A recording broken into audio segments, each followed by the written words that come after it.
Buenos días para todos. Somos María Alejandra Vidal, Sofía Arango, Cristian de los Ríos. Ana Sofía Vélez, María Guzmán. estudiantes de la clase Español y Literatura AP del Colegio Bolívar. Estamos aquí para tener una plácida charla académica sobre la importancia de la literatura como espejo de la realidad. La literatura es el puente que analiza el conflicto y la condición humana en diferentes ámbitos, como las relaciones interpersonales, las sociedades en contacto, el dualismo del ser, entre otras. Explorar todos los ámbitos anteriores en clásicos literarios no es algo que se pueda abarcar profundamente en una sola charla. Por ende, este podcast se va a enfocar en la dualidad del ser, un tópico que nos ayuda a construir la realidad, idea que nos entrega la sociedad para así constituir una identidad. El dualismo admite la existencia de dos principios diversos y contrarios entre sí, que entre uno y otro estarán siempre en un eterno conflicto.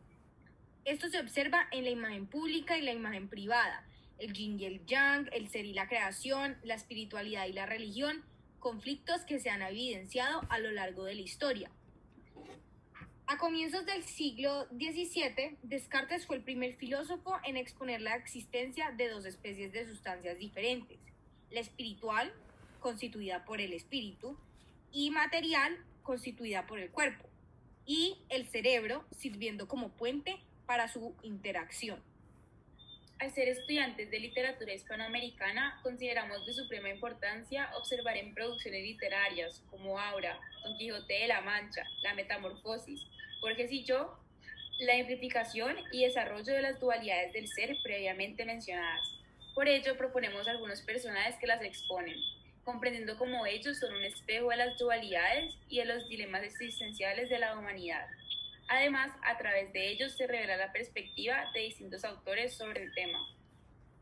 Para hacer este análisis hemos abordado previamente 4 fragmentos de las obras, particularmente aquellos que representan el dualismo determinado en los personajes. El primero es de la novela corta Aura, escrita en 1962 por Carlos Fuentes, autor mexicano considerado uno de los mayores representantes del fenómeno literario, el boom latinoamericano. En ella exploramos el dualismo entre la vejez y la eterna juventud.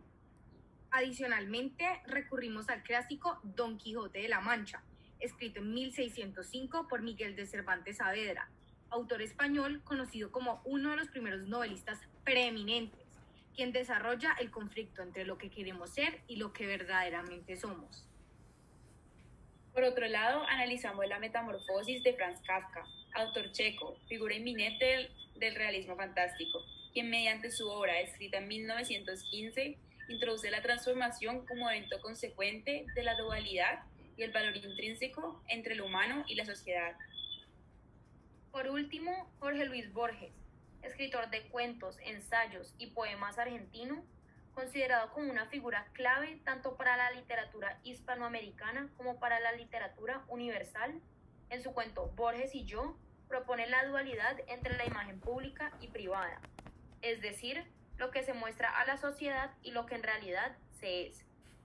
Todos estos autores, desde diferentes miradas, han dado a descubrir diferentes dualidades que el ser puede atravesar.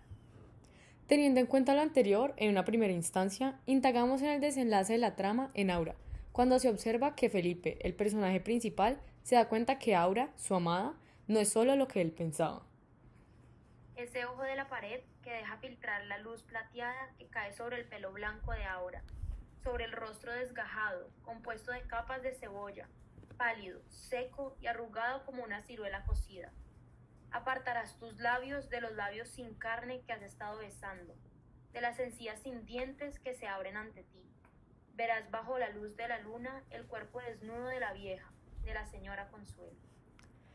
Página 48, capítulo 5. En la cita anterior se hace referencia a la piel de la anciana, que como una cebolla va perdiendo sus capas con el paso del tiempo, fenómeno que de igual manera sucede en la piel humana, la cual necesita hidratarse con crema para no perder su vitalidad. La crema, o en este caso la cura para este problema de Consuelo, es la absorción de la energía proveída por Felipe. Adicionalmente, en esta cita se utiliza la comparación al decir que la piel de Consuelo está arrugada como una ciruela cocida, ya que esta fruta se deshidrata con el paso del tiempo, expandiendo en la idea de los efectos de la vejez en la piel.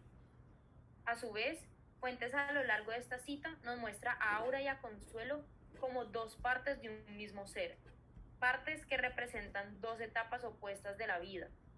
Aura representa la belleza, la juventud y la fertilidad, todo lo que Consuelo desea, habiendo perdido dichas cualidades al envejecer.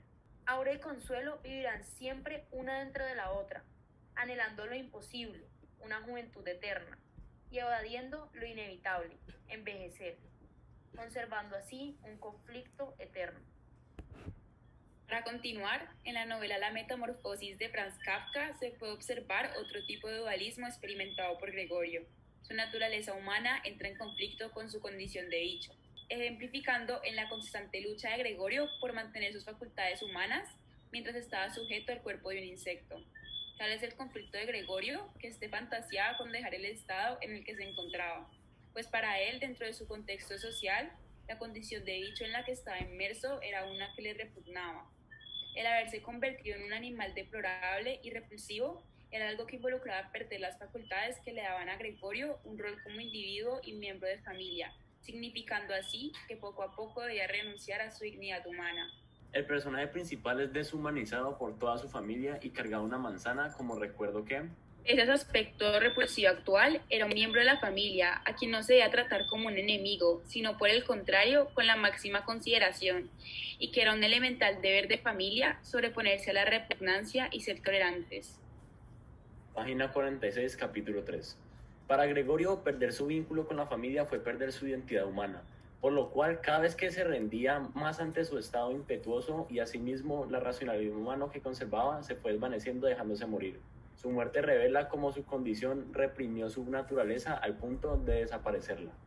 Planteando otra cara al dualismo, Cervantes en la novela Don Quijote de la Mancha, específicamente en los primeros capítulos, desarrolla la dualidad en Alonso Quijana, quien, siendo un hidalgo, personaje que conserva un estatus de noble dentro de la población, delira con la idea de convertirse en un caballero, Don Quijote de la Mancha.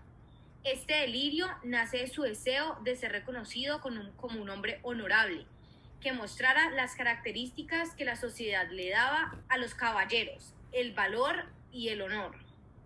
Es importante resaltar que el autor de esta novela hace una crítica a los libros de caballería, usando la ironía, es decir, mediante el arte de burlarse de alguien, de denunciar, criticar o censurar algo, pero sin expresarlo de manera explícita o directa, sino dándolo a entender. De esta manera, Cervantes, que mediante sus obras cuestiona y pone en tela de juicio las academias, revela así su postura ante la importancia y el valor que le daba la sociedad de la época a los caballeros.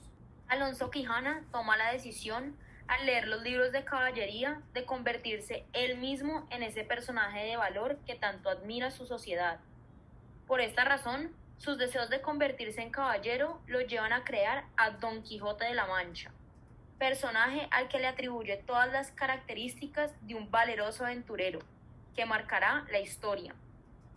Empezando por su nombre, al cual le añade la porción de la Mancha, puesto que tomó inspiración del famoso Amadís de Gaula, alguien que a su parecer declaraba muy al vivo su linaje y patria, y la honraba con tomar su nombre, tal como Alonso Quijana deseaba hacerlo.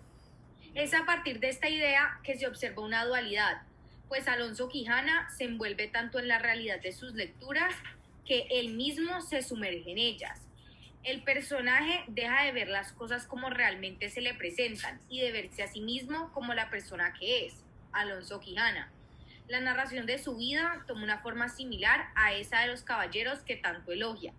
Esto se ve cuando el autor dice: Estaban acaso a la puerta dos mujeres mozas, de estas que llaman del partido, las cuales iban a Sevilla con unos arrieros que en la venta aquella noche acertaron a hacer jornada. Y como a nuestro aventurero todo cuanto pensaba, veía o imaginaba le parecía ser hecho y pasar al modo de lo que había leído, luego que vio la venta se le representó que era un castillo con sus 4 torres y chapiteles de luciente plata, sin faltarle su puente levadiza y honda cava, con todos aquellos adherentes que semejantes castillos se pintan. Página 29, capítulo 2. En lo visto anteriormente, Cervantes cambia el escenario en el que vivía Alonso Quijana, para proporcionar uno digno al caballero, Don Quijote de la Mancha. Para empezar, lo sitúa en Sevilla, una ciudad muy reconocida en España, contrastando con el pueblo o lugar de La Mancha de donde es Alonso. En Sevilla, el caballero estaría más propenso a encontrarse con aventuras, debido al desbalance que esta ciudad vivía entre la opulencia y la marginalidad. El mismo desbalance lo resalta el autor cuando Quijana ve una simple venta como un castillo de 4 torres y chapiteles de luciente plata, lugar en el que el personaje principal busca una figura de importancia que le otorgue el honor de ser un caballero. De manera similar, se ve un tipo de dualidad del ser en el texto Borges y yo, el cual demuestra la diferencia entre la vida privada y pública del escritor. Además, emplea como un recurso literario el desdoblamiento, el cual consiste en la utilización de ciertas expresiones que comprueban la existencia de un tipo de ficción. Se ve cuando el sujeto del texto usa 2 palabras para referirse a sí mismo. En este caso usa yo y el otro, para separarse en 2 entidades distintas. Esto se ve claramente en el siguiente fragmento. Me gustan los relojes de arena, los mapas, la tipografía del siglo XVII, las etimologías, el sabor del café y la prosa de Stevenson. El otro comparte esas preferencias, pero de un modo vanidoso que las convierte en atributos de un actor. Aquí se denota el uso del desdoblamiento y demuestra la dualidad entre un Borges de una vida privada y uno de una vida pública, producida por la atención de los admiradores del autor. Al tener una gran cantidad de seguidores, se empieza a distorsionar la línea entre lo privado y lo que se puede mostrar al público. Debido a esta distorsión es que se crean 2 personalidades completamente opuestas que llevan al extremo la idea de la imagen pública. Por todo lo expuesto, la dualidad es un concepto recurrente en la literatura, sin importar el género, la ubicación y el tiempo. La manera en la que es planteada por Cervantes, Kafka, Fuentes y Borges nos muestra realidades femeninas, roles existenciales, la vejez y la juventud, lo que uno es y lo que uno desea, el valor humano y la sociedad, la imagen pública y la imagen privada, que componen este eterno conflicto universal, que de una manera u otra nos afecta como humanidad. Poder acudir a la literatura es como tener acceso a un espejo que nos muestra más allá de nuestro reflejo. Nos permite ver diferentes realidades que dan según la época, la religión y la cultura del autor, diversificando así la dualidad y permitiéndonos forjar un sentido de identidad. Es decir, nos permite entender que nuestra mente crea un espejo de la realidad que es hasta cierto punto distorsionada bajo la influencia de nuestra identidad. Sin embargo, ¿hasta qué punto nuestra mente puede distorsionar nuestra realidad para sentirnos a gusto?